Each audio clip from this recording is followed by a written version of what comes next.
take any more time. It's just that my cord isn't working. So well, it's good for the visual. It makes it look like you have it on. Welcome to the Magic Internet Money Podcast. All right. I'm very good at special effects. Let's put Nick up here. I can't do it. Okay, forget it. Oh, that's just me. Yeah. All right. Well, guys, thanks for calling in from the Reptile Den and Nick's bookcase. Mm-hmm. We've been talking a little bit back and forth about the Bitcoins lately, and you guys both were asking me some questions. So I figured let's just do a podcast show about it, and maybe some people will get some value out of the advice I give you to sell everything you own and buy Bitcoin. Is that what you've done? I mean, other than your boxing bag and your brick wallet? My sex swing and my boxing bag.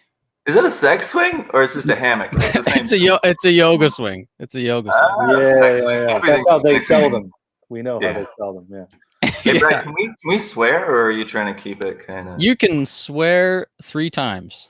Okay, then I was gonna say everything's sex swing if you fucking it. Brian, the guy's fucking trying to get you to buy crypto money that you use to buy human trafficking victims. Of course you can swear.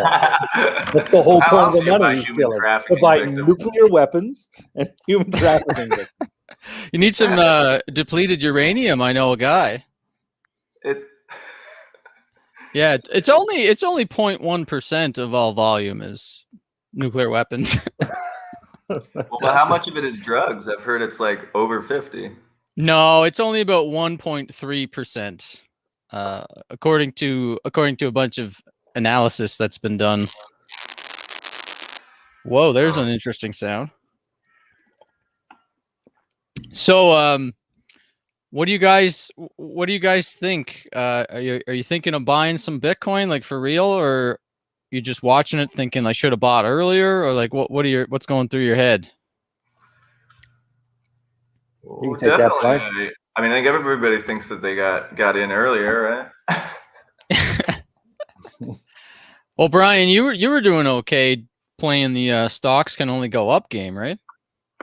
Yeah, they're starting to go down, but I did well this year because I've never done stocks in my whole life. By the way, I just started doing this year. I was just locked down, and I had a little bit of cash, so I was like, I can't do shows, so better start like figuring stuff out before I starve. And so I was just like, okay, we'll sort of fuck around with this thing. And initially I lost a bunch of money because I was like, the stock market had crashed, everything will go up. I had bought into Air Canada, like the dumbest industry in the world. Yeah, the only stock that didn't go up. I know, right? And so it went down, and that was my thing. I was like, it's got to go up. It'll open up. And this is when they were telling us, it's going to open up in like September last year.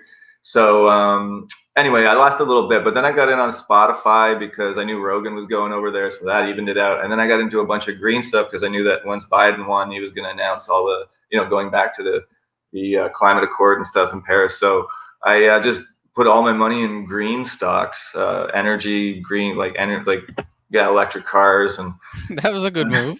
Shit like that.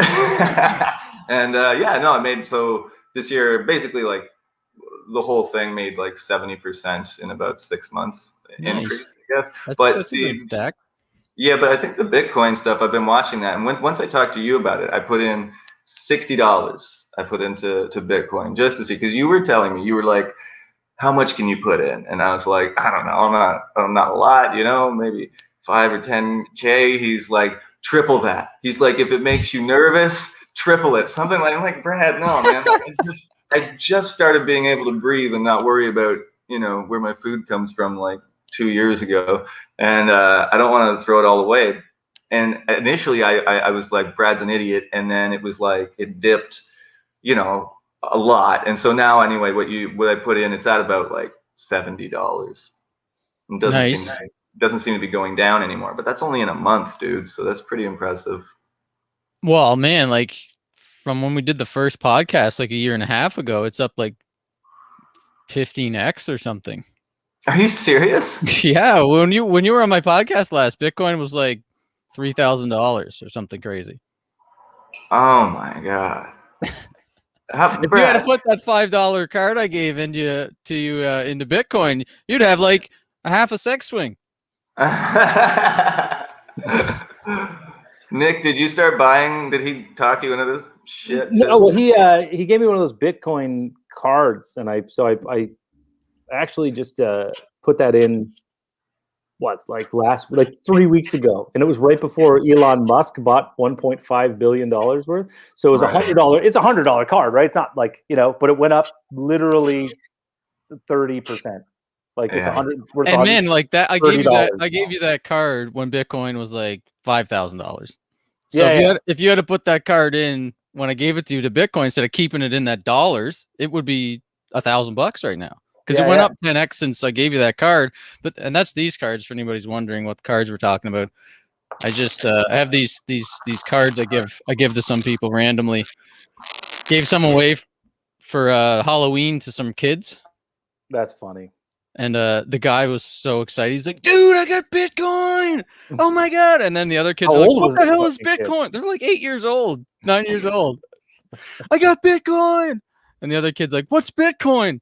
And then the other kid's searching around in the box and like, there's none left. There's no Bitcoin left. And that's kind of what we're seeing happen right now. Everybody wants a Bitcoin. There's none left to buy, right? So the price is going up. People are taking all their Bitcoin off the exchanges, hoarding it. I have a Bitcoin ATM downstairs in my the convenience store that's in my building has a Bitcoin ATM. I think Brian's stoned or his video's frozen. Oh, he's for sure frozen. Yeah. But the thing is, though, it would take you so long to realize that's not just Brian. It took me like 30 seconds to realize. Oh, wait, what's going on with Brian there? He's really liking the story I'm telling. Brian's really into the story. You're going to get him back? How do you get him back? Well, I gave him the link, so he'll probably come back when he re-clicks the link. All right. But yeah, so Nick, have you been playing any of the stocks or anything like that? Have you messed around with any of that? I bought some AMC stock, but very little. Like I'm just, like again, like Brian was saying, but like just very minimal amount. And it's gone down since I bought it, but it's a movie theater. I think it'll go back up within a year once people can go to the movies again. I think they basically have staved off bankruptcy from what I understand. So yeah, I'm not really, I also didn't put enough in to be worried about it because I wouldn't do that until I got better at this. Well, yeah, for sure. AMC's was like a trend stock. So it's Wall Street Bets folks were kind of talking about that one. You don't want to be buying the top of those stocks. You want to buy like before they pump, ideally. But Bitcoin's different actually, because, a company can only make so much money, which means that the stock can only go up so much, right? But with the case of Bitcoin, there's kind of like no ceiling to the price that Bitcoin can go up because it's not tied to anything fundamental like a company's profits or something like that. It's just tied to the fact that people want more of it and there's a limited amount of it. So the more people want it, the more the price is going to go up. Brian's back. Brian is a reptilian is back. We couldn't tell that you were fucking not here for a long enough period of time. I think is he back? Sorry about that. I had some internet problem. Yeah, that reptilian internet's pretty slow, eh? Fucking Bryan O'Gorman coming to us live from Baghdad. Live from the reptile den. Stop looking at Facebook. You realize nobody. Brian, stop downloading all that smut stuff on your. Oh no! Is it really bad? It is pretty bad. Yeah, it's like you're 1,000 meters underground in the reptile den. Okay, let me turn off. It's getting a little better. I also hear like it also sounds kind of like there's like a chipmunk chewing on your internet. You hear that, Nick? Yeah. I didn't come here to be lambasted for my internet connection. Is it okay now, or do you want me to take these things off? Because I spent 10 minutes. Try taking them off. See what it sounds like. Unplug them. Talk to me. Is that better? I still hear some sort of creature crawling through your sound system there. Wait, that's better. Yeah. Better. Okay. So let's Brian, talk about not the internet connection. I'm sorry about that. It's good now. Wait, let's This get a is close up of Nick drinking his coffee. All right. so smooth. Did you guys see Norm Macdonald's really into Bitcoin now? Yeah, I noticed that yesterday. It's pretty cool. I didn't see huh? you would message me, but I hadn't seen it. No. He's like a gambling addict, I think, too. So I mean, stocks are just gambling, really. But I think that's probably why he's man. he had a weird knowledge of it. Hey, and he knew a lot. Oh yeah, he's not just into Bitcoin, he's into everything. He's like going deep into the crypto degen pits. He's like trading all these random Ponzi coins and everything. He's making money too because it's a bull market. So what you feeling about Dogecoin? What's that thing about? oh man, I'm so disappointed by Elon. Because there's no backing to that, right? Can you explain it to me? Dogecoin is kind of like, I liked Dogecoin when they first came out with it in like 2014. It was a funny joke. The creator of Dogecoin did it as a joke to make fun of Bitcoin. So he just in like 10 minutes he put up the picture as the Doge meme and generated a random coin, called it Dogecoin, and then Reddit really took off, like the Reddit, because it's fun. It's a fun meme. And I was involved with it. Like lots of Bitcoiners loved it and they thought it was hilarious back then. Yeah. just playing the meme, like buying some of the coins and just having fun with it. But then sorry, go ahead. Well, so it's just a total shit coin. There's nothing of value there at all. It's just a random funny joke coin that during bull markets when everything's pumping, the people that have a lot of money on the exchanges, they buy up Dogecoin when it's super cheap, and then they pump the shit out of it and it goes up 100x on the exchanges, and then they dump it when all the retail people get involved and start saying, oh wow, Dogecoin, it's a funny joke, let's buy some, and then they dump it to them, and then when the bubble pops it goes down 95%.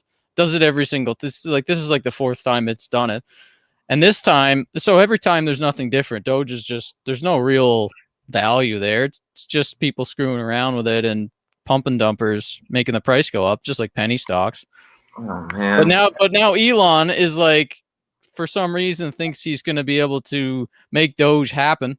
So he's tweeting about it like crazy, and you got like washed up celebrities putting 6 figures of their their net worth into Doge. Maybe he makes it happen though, man. He's talking about sending people to fucking Mars, and he got fucking flamethrowers developed. The guy does get a lot of shit done. That's why I'm disappointed, because I think he actually might have a chance at making Doge happen. I think there's like a 5% chance that he can actually make Doge happen, but he's not looking at it from a real deep perspective. Like there's a significant network effect of Bitcoin. A lot of smart people are developing on Bitcoin. There's a lot of companies integrating with Bitcoin. It's got a real mission of like solving financial oppression for everybody in the world. Dogecoin is just a funny joke. And Elon is like actually pumping the bag of these, pump and dumpers who've bought up massive supply of Dogecoin when it was super cheap. And now he's tweeting about it as like, oh yeah, it's a joke, I'm going to make it happen. And he actually is making it happen because the like all these celebrities are now jumping on board.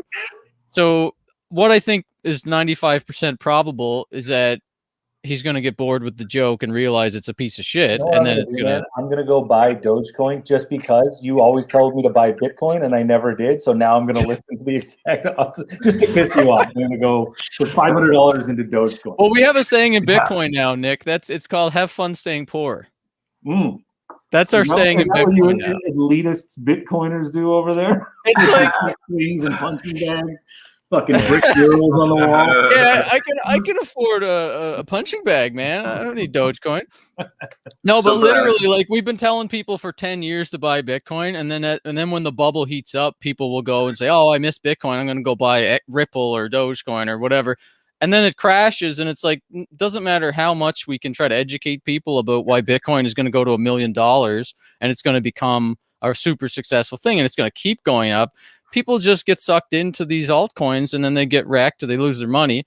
And now it's like, because Bitcoin's so successful and it's up to almost $1 trillion in market cap, a lot of people from mainstream news and journalists and stuff, they're so salty that they miss Bitcoin and they've been calling it wrong so long.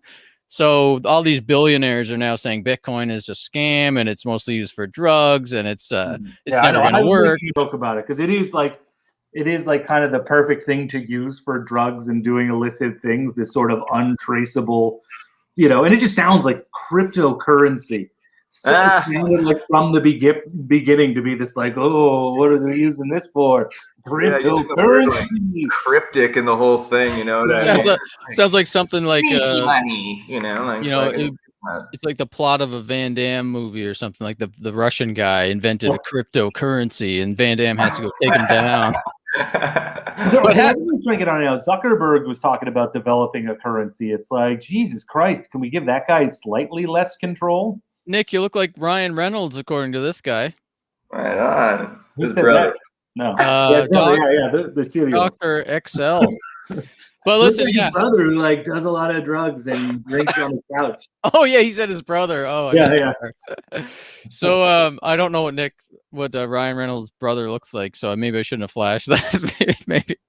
Anyways, have fun staying poor was kind of like the response that Bitcoiners started to just reply to all these billionaires who were skeptical of Bitcoin. Like, all right, have fun staying poor. You're just a fiat billionaire.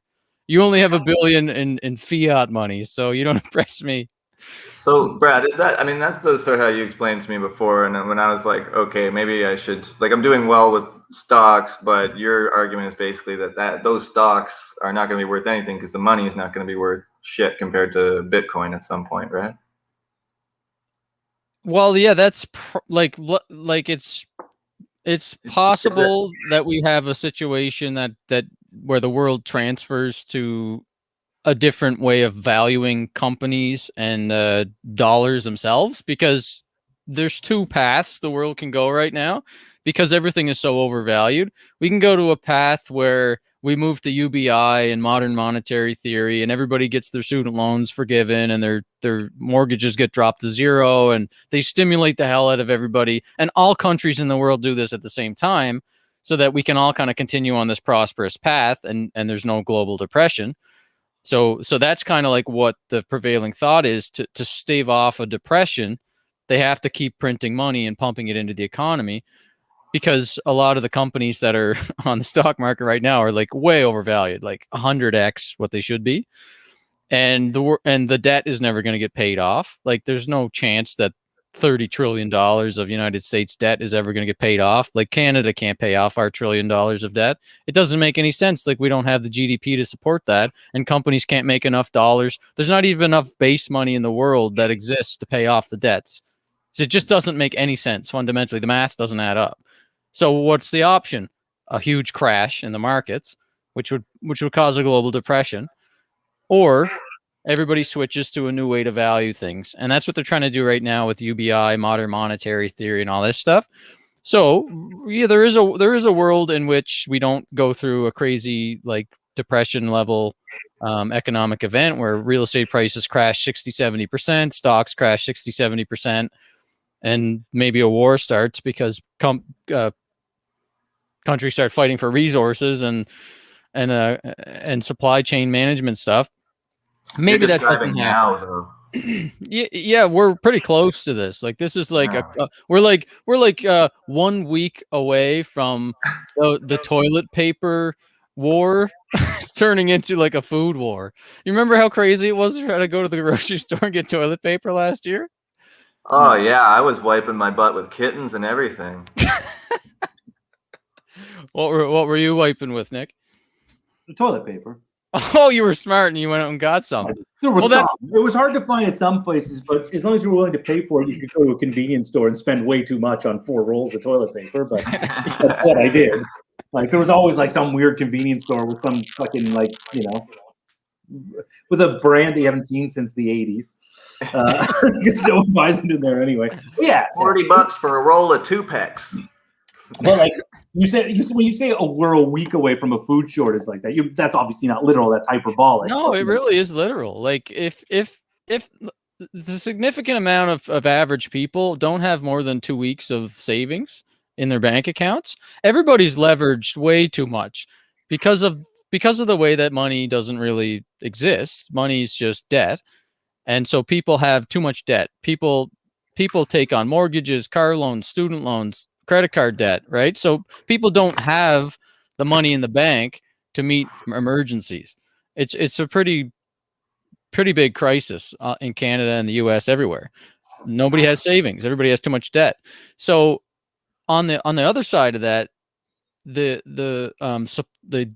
we have a just-in-time supply chain management system where all the food gets trucked in from like rural areas, from farmers and stuff, into the cities. And the toilet paper shortage was just an example of how bad it could get with food if there was a real problem, or say like an economic sort of meltdown happened, and like Dogecoin drops 20%. like if Dogecoin went back to a fraction of a penny, yeah, the world would be thrown into disarray. What I mean is, we're a week away. Like, obviously, something could happen that could cause such a panic in the supply chain. In cities, mostly. In cities. Desire to hoard and stuff like that. But what I meant was, what I meant when saying hyperbolic wasn't that it isn't a possibility. I just mean that, like, you're not seeing an actual like thing that's in place to make that happen right now. It just could come up based on the fact that we know supply chains are fucked. And yeah, like if COVID was actually worse than it is, it could have been pretty serious. Like if it was maybe like 20, 30, 40, 50% worse fatality rate than it was, like it could have been really bad. And it's not just COVID. Like there's also all this crazy shit going on in the US with like the Civil War and all that crap that everybody's talking about, where the media is really trying to push this like division. And a lot of the rural people, what's that, Brian? I think that's starting to calm down a bit. It seems to. Me and Nick were talking about this on his podcast, but we were saying like, where are all these people? Because there were 70 million people that voted for Trump, and they're more like feeling like the pain of like the economic, situation with all the jobs leaving and stuff. And those people are just canceled from social media right now. They can't voice their opinions on social media, else their family and friends that are on the other side are just going to like overwhelm them. So they don't talk about it. So where are they? What are they doing? Like, where are all of these 70 million people that are like pissed off at the situation? And what I said was they're sitting on a pile of gunpowder. See, like, you might be wrong, but I think that we really saw like what their capabilities are. Like all this stuff, all this like rhetoric online, riling people up and getting them angry and stuff. But then you see when they actually try to execute it, what it actually looks like, right? It looks like it's a show. Yeah, it's a bunch of guys on meth running through windows and stuff like that. You're like, you're not gonna. I don't care how many guys on meth running through windows you have. You're not going to take over the strongest army in the history of the world. With it was ridiculous. It was. I mean, some people got hurt. There's a guy that died who's saying that it was like a heart attack, that one of those cops. But honestly, it was kind of fucking pathetic, wasn't it? If that's your fucking revolution, you're done. No, it was clearly just a protest. It was people pissed off, and then some of them got carried away, and there was actually some lunatics in the crowd, like the Proud Boys or whatever, that were organized and trying to actually like kidnap somebody or set off a pipe bomb or something like that. But the majority of people were just like, this was their protest. And they weren't like trying to overthrow the government. They were just trying to be pissed off and just explain, like, show them that they're pissed off. I would almost borderline feel bad for like the one dude with like the lectern or whatever. Like, oh, dude, you're going to jail for 20 years. And I know. You just showed up to be like, oh, fuck, Trump's the best president. Oh shit, we're going in. Oh, I guess I can walk in too. Oh, a lectern. All right. Anyway, this will be a good meme. And now he's in jail for 20 years. Yeah. He was just probably drunk and doesn't even know what the hell he did too. He probably was just like, well, let's fucking do this, and then just wakes up like fucking in Gitmo. Oh man, what I did, man? I was doing a revolution, man. we were supposed to go over to Montana's afterwards for ribs. What the fuck happened? Oh, 7 different sauces, 7 different barbecue sauces, and you don't gotta pay extra. You gotta pay one. You don't gotta pay 1 Dogecoin more. Well, like, okay, so all these people, right, that are pissed off, and we got 4 more years of this. I think this is just a lull. I don't think it's the end of it, but I'll like the significant majority of people that actually supply the food to the cities are conservative, people who are being demonized by the left right now, saying these people are terrorists and all this crazy shit. Like, let's make lists. They're saying on, Ocasio-Cortez and people like that are like, let's make lists of anyone who ever supported Trump and shit. That's the people who feed you. You don't want to be making those lists for the people who feed you. If they just blockade Yeah, the buddy. one water pipe, was going to hit Seattle. You keep this shit up. So Yeah, like I do like think that it's Goya overblown. guy, the Goya fella from Mexico. Remember? He was Yeah. the Goya Beans guy. He was like, I love Trump, and then the next day, like every Latino star was like, fuck Goya, I never eat Goya again. I know, like, I Well, didn't the accent. That was weird, but you guys. Oh, but it was great that you did. I'm glad. CrossFit. It's been a while. I am so starved for laughs. Go ahead. CrossFit lost a lot of people when the CrossFit dude came out and was like making comments. CrossFit? Yeah, like a bunch of people quit CrossFit. They lost a whole bunch of people. So the CrossFit guy is like a Trump dude too. I don't know what he said. He said something that was kind. I think what he said was like something about Black Lives Matter during the riots. I think he was saying he said like all lives matter or something like that. Like I don't think he was trying to stir the pot. He was really just trying to get it out there. Yeah, really trying to make that difference he knew he could make. You know.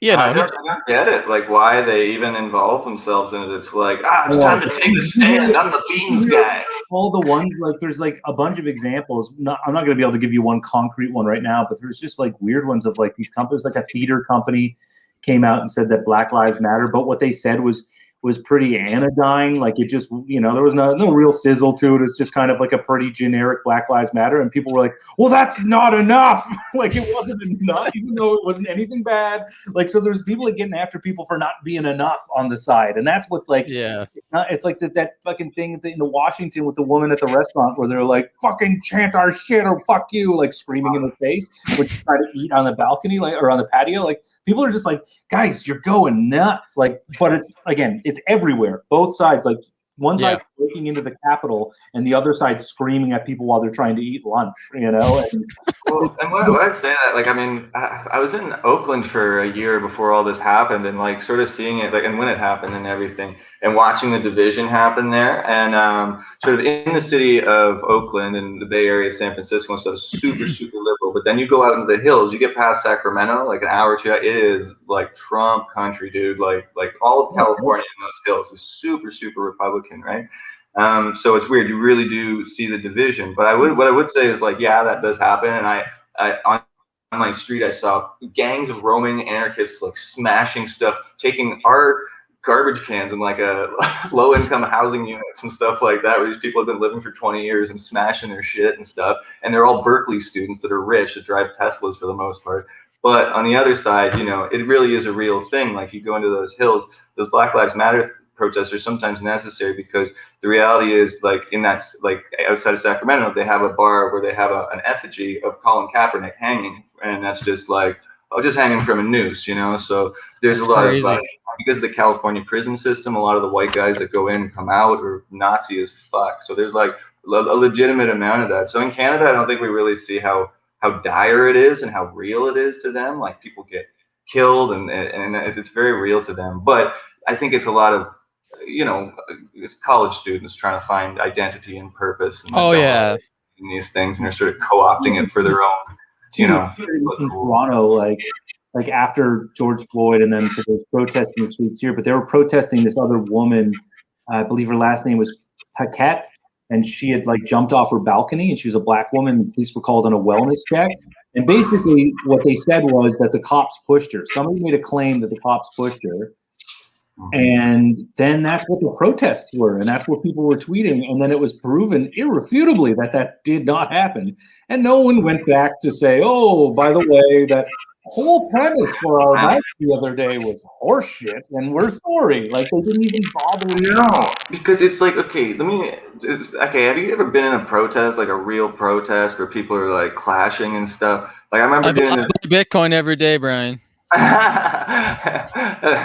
at the front line every day. I was in the G20, and sometimes by accident when I was just walking around Toronto and stuff. But I realized when I saw that there was just like these young cops from Alberta that had been sent to Toronto to beat up these hippies, and there's these fucking hippies, and they were all yelling at each other. And then whoever was causing all this shit was off eating, fucking unicorn steak instead of a gold-plated monkey skull somewhere, and in the highest building. They didn't have anything to do with us. They literally divide and conquer in its purest form. You just pit these poor people against each other and make them think each other is the problem, Like you convince the lowest white man that he's better than the best black man, and you can pick his pocket all day, right? That's what Lyndon Johnson said. So it's a lot of that, I think, is what it is. It's the hitting against, like, even us having this discourse going like, yeah, it's this side and that side and whatever. I don't know. I don't see it in real life as much as I see it on the internet. Like on the internet, it seems like it's everywhere and it's all about to pop off. Like you said, like it's a week away, and they've been saying that for years. This sort of doomsday prophecy. Yeah, my only thing with that, I agree with you. I think it's primarily on the internet. I just find that right now it seems like it's like the line between the internet and reality are blurring a lot. Like, and wait a second. Well, the internet's real, it's real. But... Yeah. I think you're right. The internet is real. Yeah, I think I was misunderstood earlier. No, but seriously, I think I misspoke. I didn't mean that we're like 1 week away from food shortages.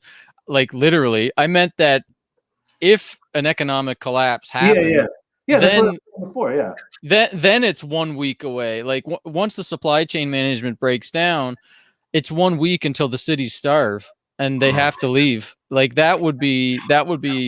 That's what they're trying to prevent. Like they're just. And it's going to be two forms of currency: Dogecoin and weed, baby. Hash coins. Oh, that's like 100 Dogecoins worth. He's completely fluent in what Dogecoin is worth right now. Wow, that's a nice nub, Brian.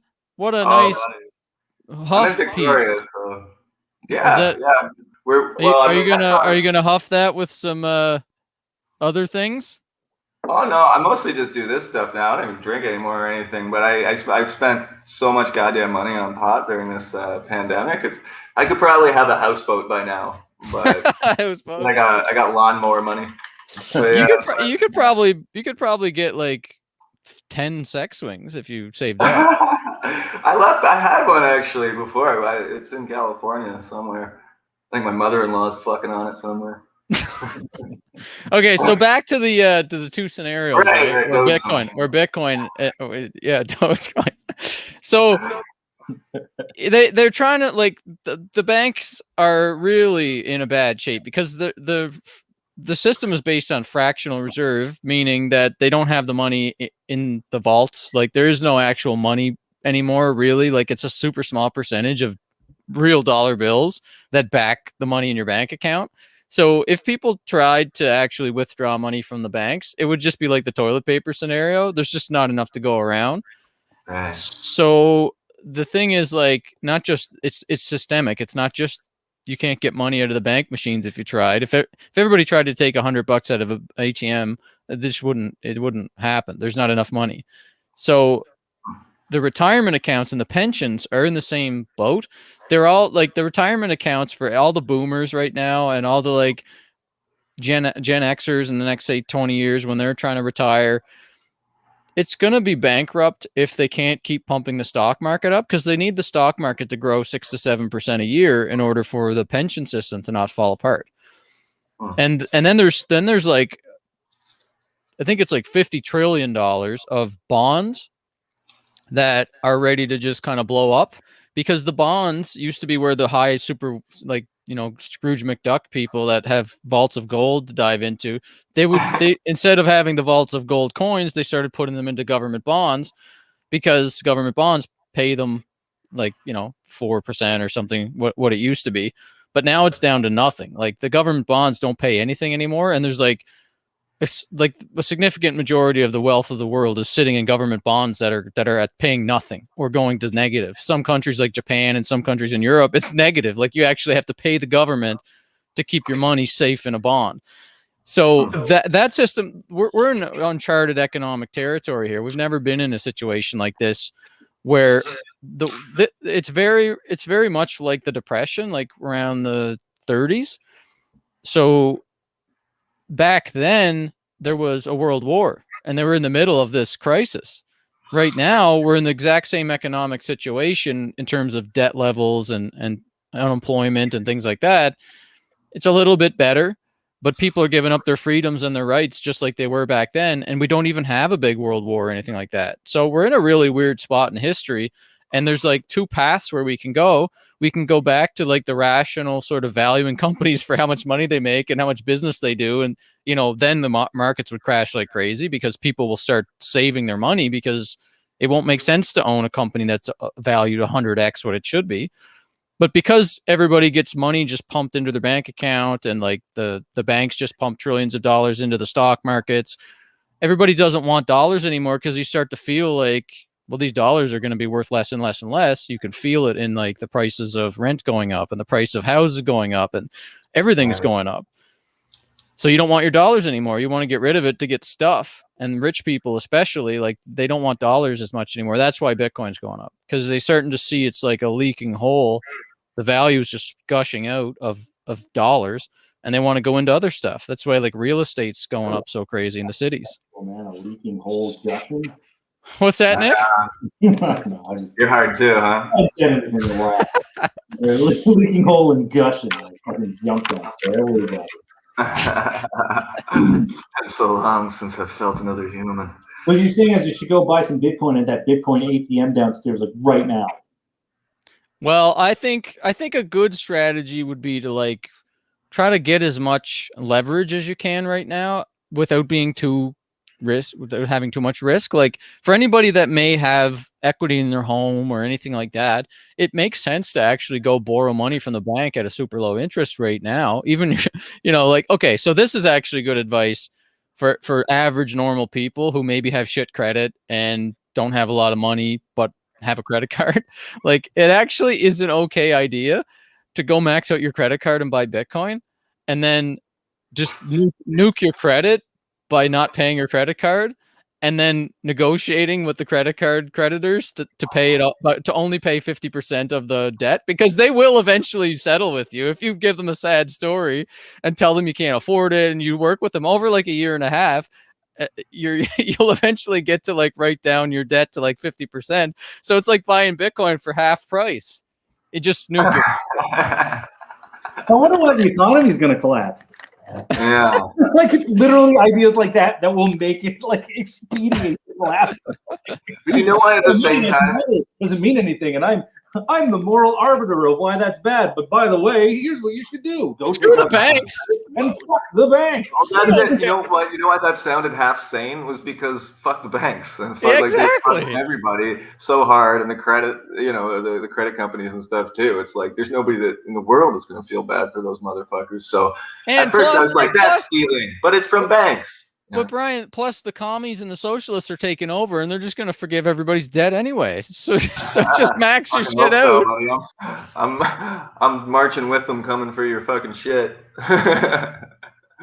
Okay, I'll add this because we're probably going to wrap up soon. But here's the thing, and you can probably explain it. Right now, the reason why Bitcoin is so alluring is because of what it's compared to in both Canadian or US dollars, right?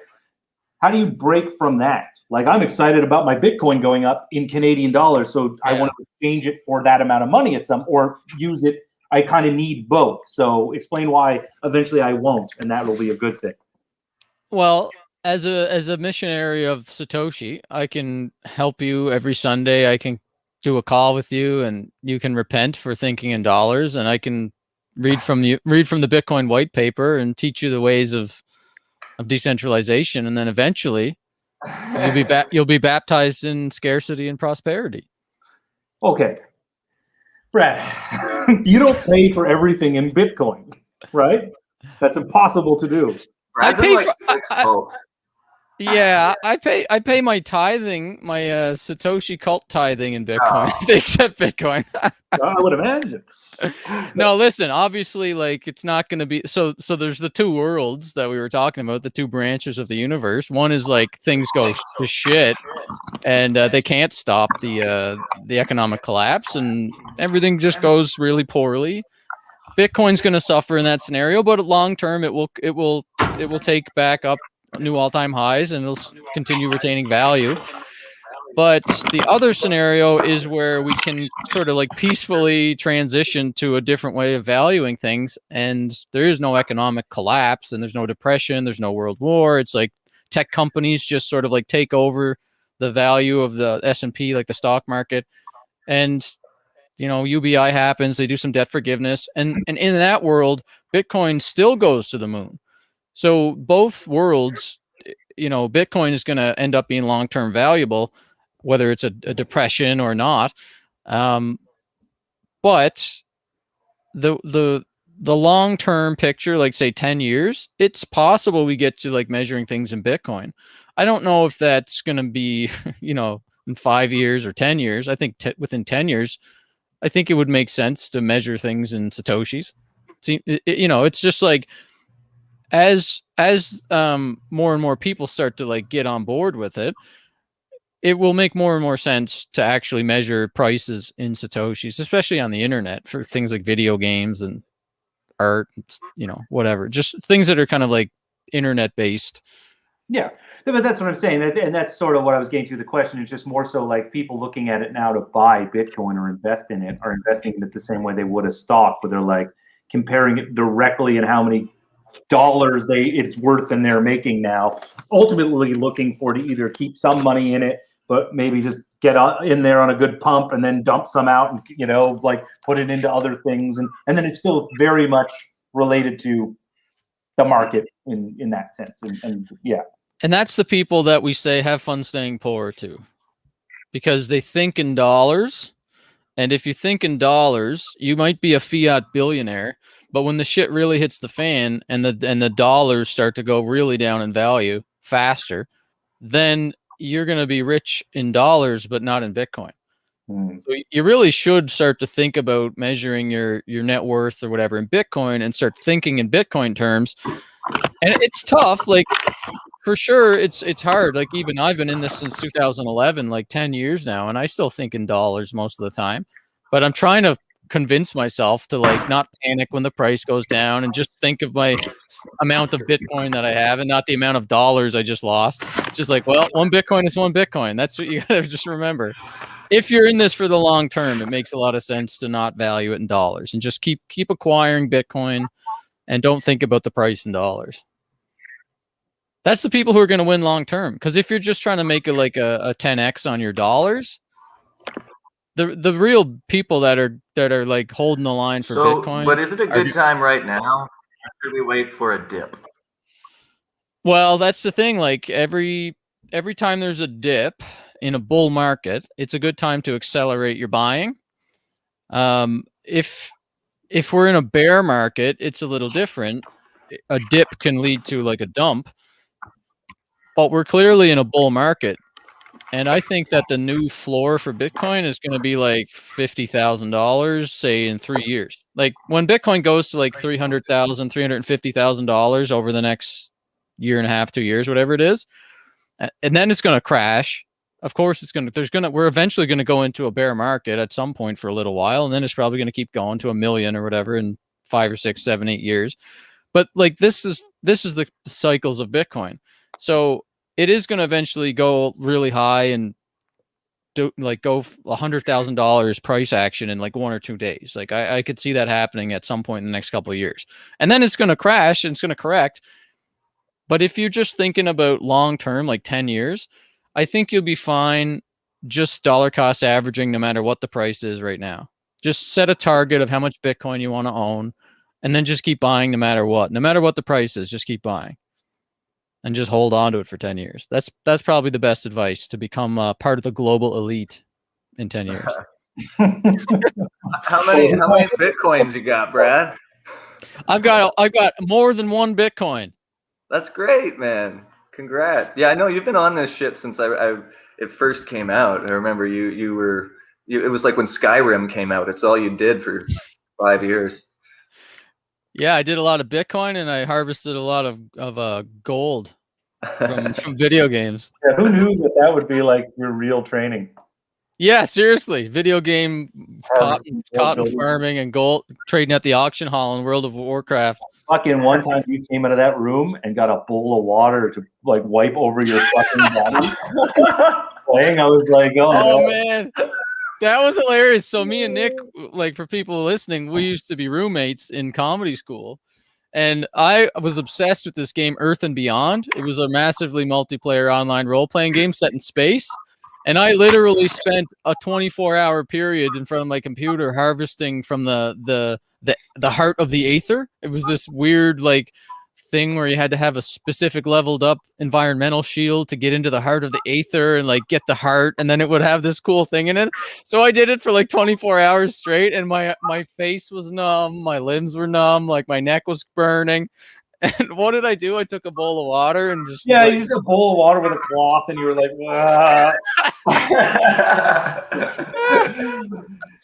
It's a handful of McCain deep and delicious cake. Back to hell. Really bad ergonomic chair too I was using. Oh yeah. It was like a kitchen chair. It's like a plastic chair. Desk, so you're kind of looking down at it. You're just all hunched over with a fucking bowl of water and a cloth in it next to you. Like, yeah. Literally, that's what I do right now for Bitcoin. Is Comedy School still going on right now? Like, I was actually all together. I was talking to Rob Trick yesterday. I had a 2-hour phone call with him, which just decided I wanted to catch up with him, and he was saying it's still going. Yeah, he lives like really close to me. I've seen him a couple times over here. He lives just outside of Victoria, and Right on. Wow, he's out here making swords in the woods and stuff. No like way, that. that's cool. Yeah, it's pretty rad. Yeah, but yeah, is he into Bitcoin or something? Or No, he's not. It was because we got talking because I saw Norm Macdonald tweeting about Bitcoin. I was like, oh, who knows? Who might know Norm Macdonald? So Rob knows him from the comedy scene in the olden days. Back in the olden days. Yeah, so I got talking to him. I was like, hey, let's catch up, and went on a walk, and we had a good walk and talk. Nice, man. Mostly talked about politics and like where the world's going and comedy, stuff like that. So, what do you think about comedy? Where do you think that's going, Mr. Market? Like, if comedy was a graph chart, can you wrap your cult-raised brain around that? Yeah, I don't have any like super useful opinions on that. I think comedy kind of sucks now, unfortunately. I agree, dude. Everybody's getting canceled. Everybody's, well, fucking, even without that, just, I mean, everybody, like, those Zoom shows, like, acting like they're real shows. Like, there's pieces of film that are well put together that are comedy, you know what I mean? That people watch with lighting. People are just like, everybody's like, you want to hear my fucking set or whatever? You know, do you guys do virtual shows? Do you, Nick?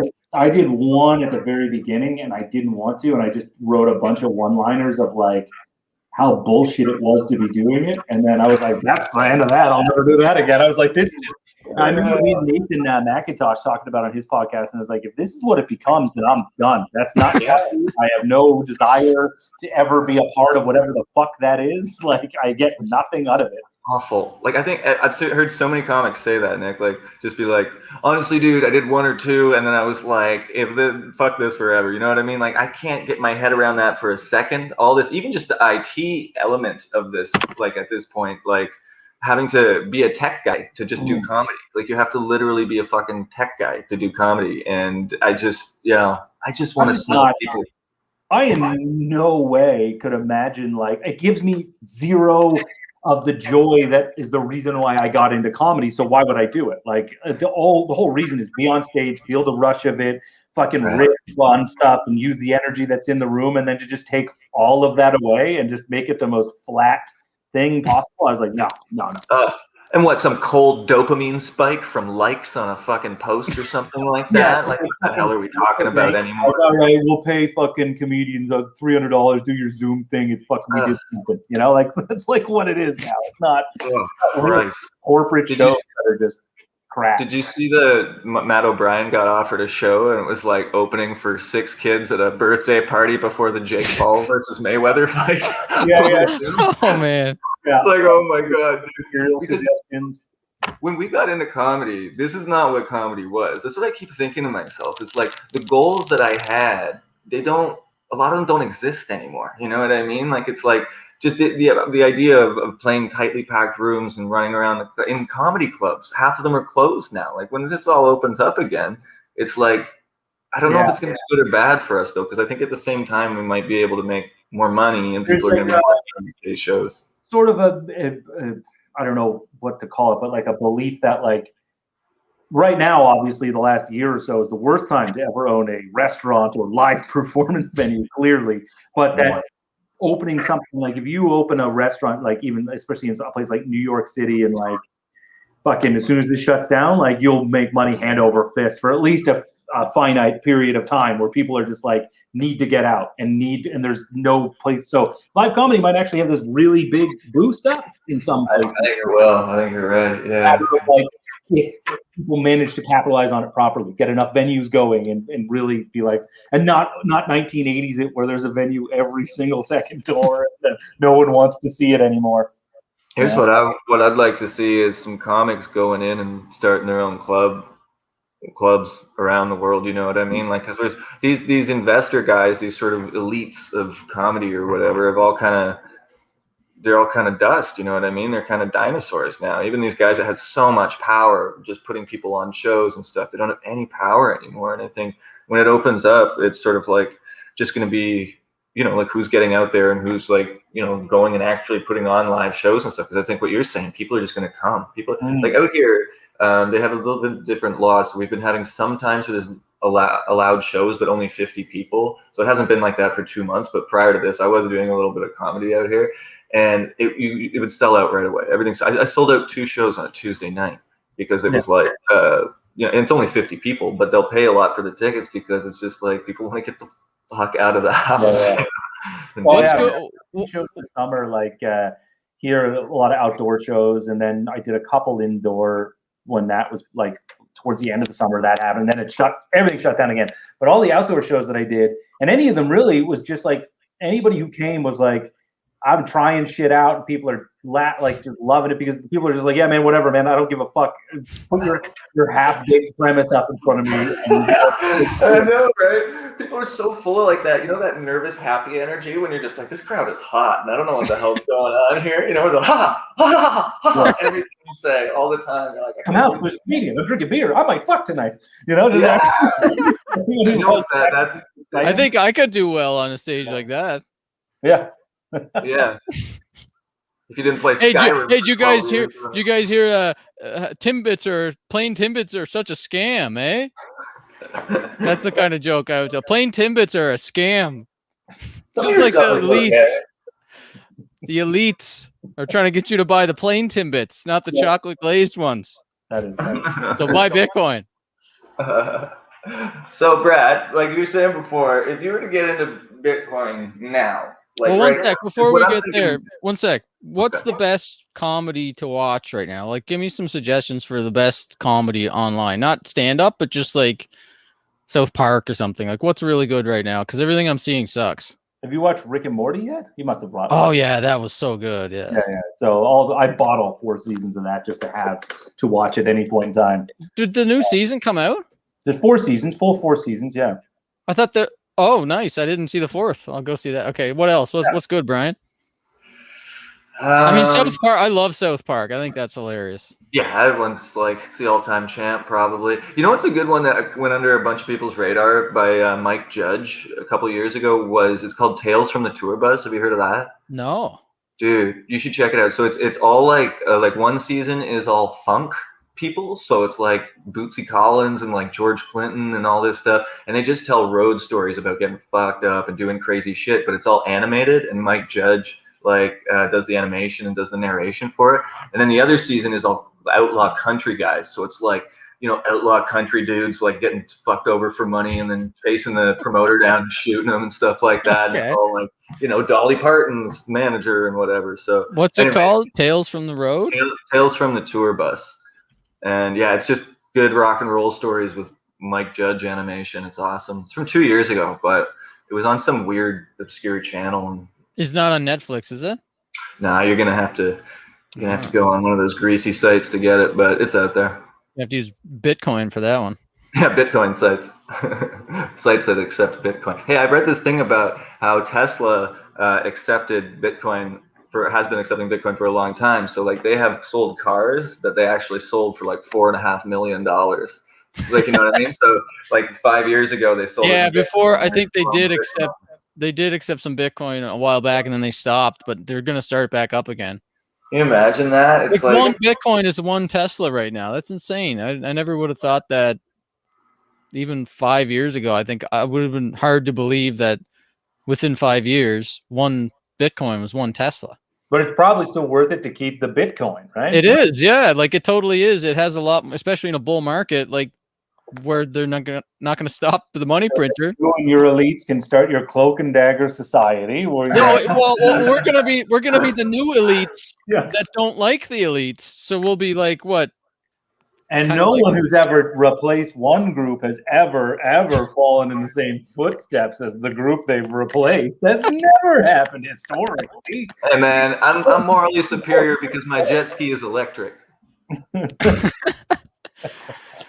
Yeah, you got to use those conflict minerals for your internal conflict. Canadian corporations are the worst for finding those. Like they sent all kinds of mercenaries to Congo and stuff for that shit. Motorola did. Anyway, long story. Bad business. Well, we got to wrap it up here. But your question about I'll give people a serious suggestion rather than nuking your credit. And that's a serious question. Is pink underwear too gay for a guy? It makes me feel pretty. It matches your balls. Yeah, I know. People tell me I'm white, but I'm pink as fuck. I meant your string of balls at the top of the ceiling there. They're from Vietnam. Double entendre. That's Yeah. what I learned. I learned that type of a style of joke in comedy school. A double entendre. So, yeah, I would say unless you're like me, who had shit credit and was poor and didn't care that I was going to scam the credit card company because I don't like credit card companies and banks and they scam us all day long anyways. If you're kind of like trying to start a family and get a house and stuff like that, it's probably not a good idea to nuke your credit on buying Bitcoin. But here's another way to scam. Wait, what about the people who tuned out halfway through the show and they think that your advice is to Yeah, the second half, you're like, but don't do that crap I said at the first half. I said this is not your family. Don't do that. I think I said this is not financial advice a year ago. His laptop. He's like, I don't need to watch more of that. Honey, we're getting credit cards. Max out the credit card. We're gonna 100x that money your dad left you in the will. No, tax-free Canadians have a tax-free savings account. The government lets us get tax-free gains on anything. And there's a QBTC ticker right now that we can actually, it's a registered thing you can put in your tax-free savings account or your RRSP. And if you buy the QBTC ticker and your TFSA, you'll get exposure to the price increase of Bitcoin and you don't have to pay any taxes on it. So that's pretty cool. I would suggest people start buying that TFSA. And in the US, I think it's the Roth IRA. I think that's what they call it. Wow, man. Hey, and my family doesn't fuck with the IRA anymore, man. But I tell you what, whatever you money people are doing, I'm fucking buying it, everything I can. You know what I'm saying? So yeah, just start stacking. I'm gonna buy your computer money, okay? So buy the Q Doge in your tax-free savings account. I mean QBTC. So can but you can't buy Bitcoin in a TFSA though. Yeah, QBTC.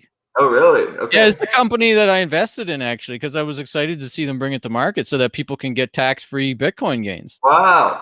Can you send me that?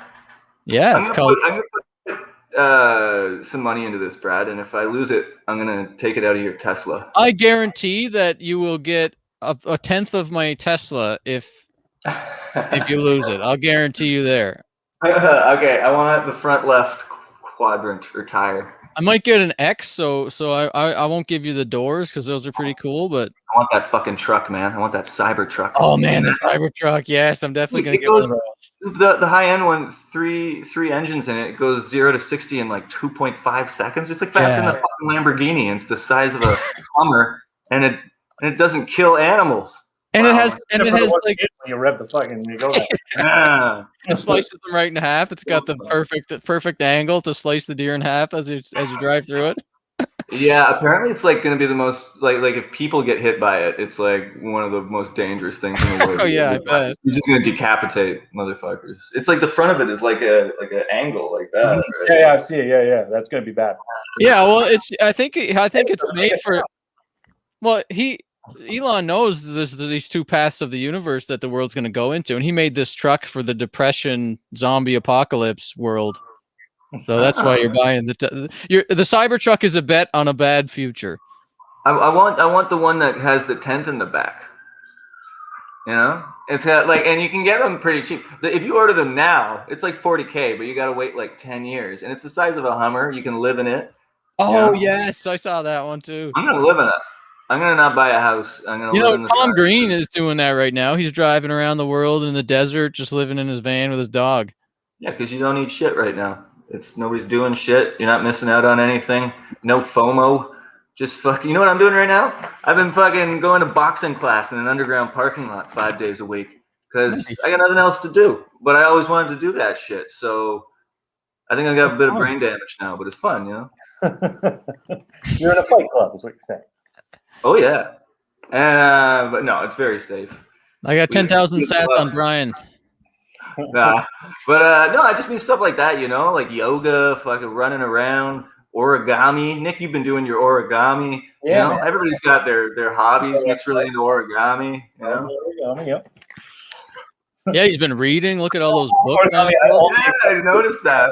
I was trying to figure out what books you had back there, but I think they're all like the Kama Sutra. I think I saw. They're all my girlfriends. Oh yeah. Yeah, right. Makes you look smart though. On my shelf, those are mine. I like how you have a cooler on there too. We read and we drink in this house. Oh no, this is an old it's like an old typewriter box or something. It's like a really we store stuff in it. But you put beer in it, didn't you? I didn't. Sure you used toast. All right, I gotta get the fuck out of here, guys. It's been all right, guys. It's been awesome talking. And I'm gonna buy this for that. To buy Dogecoin. That's what I'm taking away from this. So what's the plan for next time we meet? I'm buying Dogecoin and I'm buying Bitcoin. Okay, at least next time we talk, do 75% Bitcoin if you're gonna screw around with Dogecoin. Do at least 75% Bitcoin. I'll do 80, but I'm gonna do it, and yeah, I hope. Anyway, but send me that TFSA thing because I want to do it tax. Yeah, we'll do. Thanks, man. All right, love you guys, man. Good seeing you. Yeah, I love you guys. See you later. See you Check you later.